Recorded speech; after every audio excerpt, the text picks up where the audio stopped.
Mr. Speaker, the President of the United States.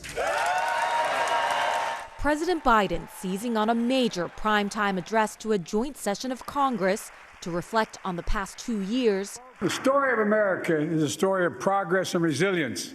And lay out his vision for the next 2. Let's finish the job. Biden describing an inflection point for the country, arguing that the U.S. economy has made a turnaround. 2 years ago, the economy was reeling.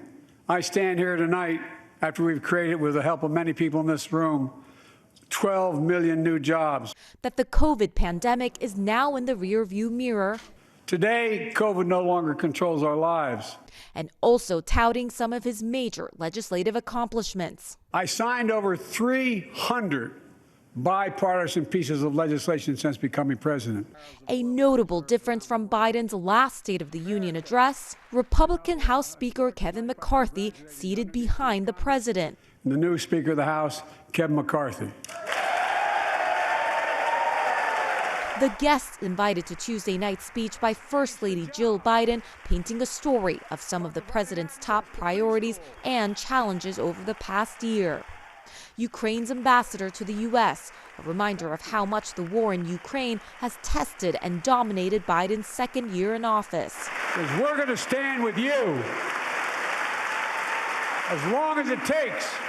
And the parents of Tyree Nichols, a man whose death by police officers prompted outrage and grief across the country. Let's commit ourselves to make the words of Tyler's mom true. Something good must come from this. All of us in this chamber, we need to rise to this moment. We can't turn away. President Biden's State of the Union address was attended by nearly every influential federal official in Washington except one, the designated survivor.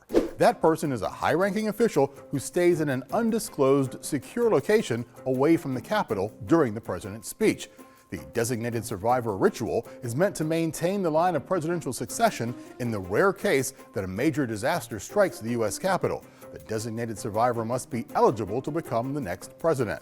The designated survivor is usually a member of the president's cabinet and is chosen by the president. Labor Secretary Marty Walsh was this year's designated survivor. Okay, so now that we know what the State of the Union speech is and we know some of the highlights from President Biden's address, we want to know, if you were president, what issue would you add in a State of the Union speech? Head online to our Write to Us page to tell us your main issue of your State of the Union.